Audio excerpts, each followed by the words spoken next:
So as you've seen from the title and the thumbnail of the video, I will be getting into that. But first, let's just have a little recap of how this car came to be. This is my very first car after passing my test, and this is how I got it on day one. Now, I had the car quite a while before I decided to let my brother borrow it to take it to work one day, and this was the result. He got rear-ended at a roundabout and the car was deemed a write-off by the insurance company. This was what actually sparked my adventure into the automotive world. I decided to take it upon myself to repair the car and get it back on the road. I then decided to take it one step further by modifying the car, videoing everything and putting it onto YouTube.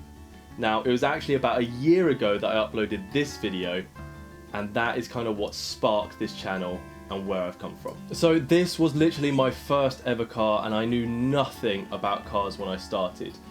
I basically decided I'm going to buy back the car from the insurance after my brother crashed it, and it only cost me about £150. I put a new crash bar, new rear bumper, in fact I upgraded the bumper, and that kind of sparked my want to do more with cars. So the whole point of uploading these videos to YouTube is more just like a monologue for me, just so I can look back in the future all the cool stuff that I've done. And I thought it'd be really cool to share this journey of me knowing absolutely nothing about cars and kind of just getting my hands stuck in and just learning more as I go. So more recently, I've actually really been pushing the boundaries of how much I could do by myself, and I changed the clutch on the Fiesta.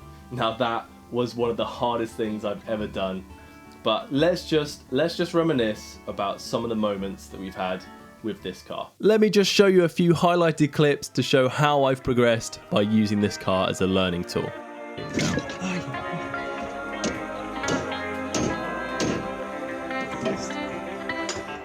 As I mentioned, changing the clutch was one of the hardest things I've ever done, and you can see in this next clip how much it meant to me when I got it working. Feel it moving.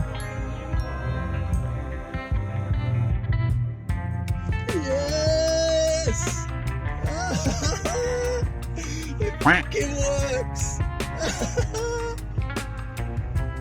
And I ended up having to spend a bit more money, spend a bit more time, but I saw it through because I wanted to do it by myself. I wanted to be able to say, I changed my clutch, I got my car working again. So despite the roller coaster of emotions with fixing this car, I've also had some adventures with modifying it too. Okay, so this is it. This is the moment of truth. Obviously now we've got it all taped up and ready to go. I've pulled out the big guns. We've got a big old drill.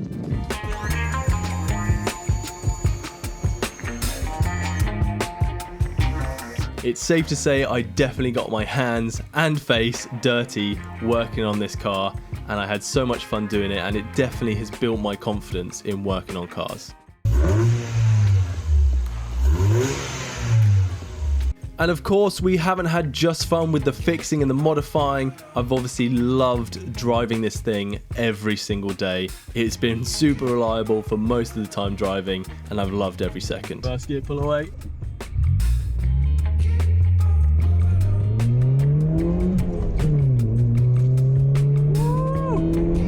The downhill is definitely helping. And I guess, as they say, all good things must come to an end, and that's what brings us to this unfortunate situation. So let me just give you a quick rundown of how I ended up in the wall of a Tesco.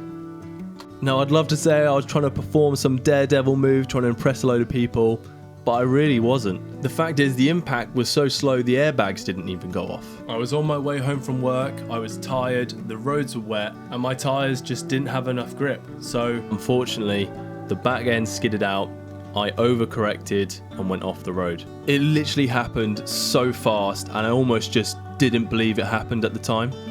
Now, I know for a fact people are going to commenting on my driving, saying, what an idiot, he drove badly, he could have done this, he should have done that, etc, etc. And you're probably right, but I guess we all make mistakes, and since the accident, I've really just not been trying to dwell on the what could have been. I guess the reality is, it could have gone a lot worse. I didn't hit the lamppost, I didn't hit any other cars, no one else was endangered or hurt, I didn't hurt myself. Ultimately, I think I got off quite lightly. It's actually been pretty difficult to make this video, as it's hard to share your mistakes, but I felt like I had a duty to show the audience what's happened, as I've documented everything else to do with this car, so I wasn't going to stop here. Now, I know the car looks an absolute state, and that's just because the bumper did what the bumper's meant to do, and it completely crumpled. So it meant it took all the impact and really just slowed down the car perfectly, as it should do. Now, unfortunately, what this does mean is that I've decided not to buy the car back from the insurance company. It's been crash damaged and written off twice now, so I think it's time to finally let it die. Now, it is sad because although the car doesn't have much monetary value, it does have a hell of a lot of sentimental value. Fortunately though, they did let me take the most valued car parts off of the car so that I can keep them, sell a few, and maybe even keep some for a future project. Now, I know a lot of you probably watch this channel because you have a Fiesta or you like Fiestas, you like seeing the Fiesta on the channel, but unfortunately there's not going to be a Fiesta for now. So the plan is I want to carry on with modifying my new car, the Audi TT. I've already got some really cool stuff planned for that. So I hope you can join me along for that journey. I've still got so much left to learn, and hopefully I can progress further, but the only way I can do that is from the support of you guys. So if you're already subscribed or this is your first time seeing the channel, please subscribe, give it a like, just help out the channel that way so that I can grow, become bigger, and my goal is to one day I'm gonna buy back a Fiesta. I'm gonna do it. I'm gonna get another Fiesta at some point, and I want to take it on track because that was the plan with the original one, so I've got to do it with another one. And I'm keeping hold of that spoiler for now, as I do plan to reuse it. That is it for this video. Hopefully you want to join me along for the ride, as there's still plenty more adventures to come. But that is it. I will catch you in the next one.